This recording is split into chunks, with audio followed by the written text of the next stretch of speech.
Hi, this is Gary with MACMOST.com. Let me explain why it may not be a good idea to use Hide My Email all the time. MACMOST is brought to you thanks to a great group of more than 1,000 supporters. Go to MACMOST.com/Patreon. There you could read more about the Patreon campaign, join us, and get exclusive content and course discounts. Now, Hide My Email is a great feature of iCloud Plus.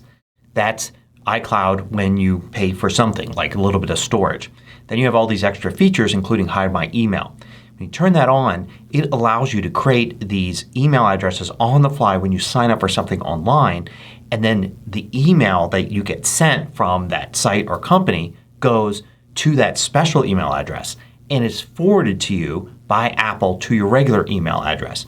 So the company or website doesn't have your actual email address.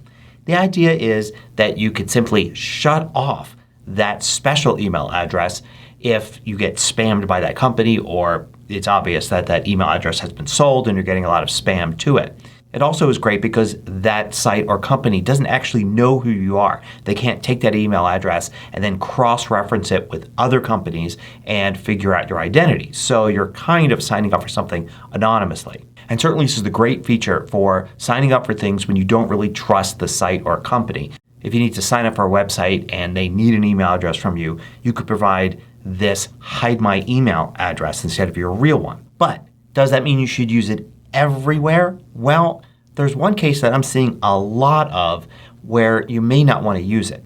See, to go to MACMOST.com, you don't need to sign up for anything. There's no registration. All the stuff is just there on the site.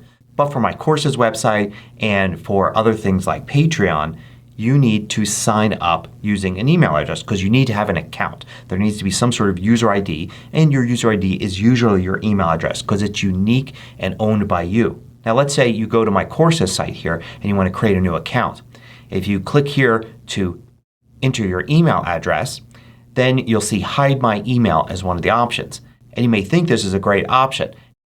If you use it, you'll generate this unique email address that you could certainly use as your ID, and emails sent to it will get to you and the site has no idea who you are. So you can use a Hide My Email address for signing up to any site. For social media sites, for shopping sites, for banking sites, anything you want. You can use Hide My Email in place of your actual email address.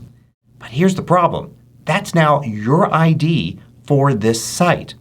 So if at some point in the future you forget your password or you lose it, it's somehow erased from the password manager, and you want to actually get the reminder or a reset link for your password, there's no way you're going to know that this is your ID for that site. Also, if you need to enter in your ID manually for some reason, you're going to have to type this whole thing in after you figure out what Hide My Email address you used to sign up for it. I've already had cases where somebody's contacted me saying they can't remember how to log on to my courses website. Can I help? And I can't find their email address anywhere as a user.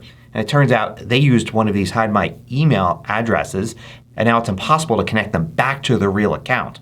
So keep this in mind as you use Hide My Email to sign up for sites and services. So if you're just signing up for something one time just to get past a gate or just get a one-time message or buy one product from a company or something like that, then Hide My Email is pretty useful. But if it's a site you plan on going back to again and this is now going to be your ID for that site, then it's a good idea to use your real email address.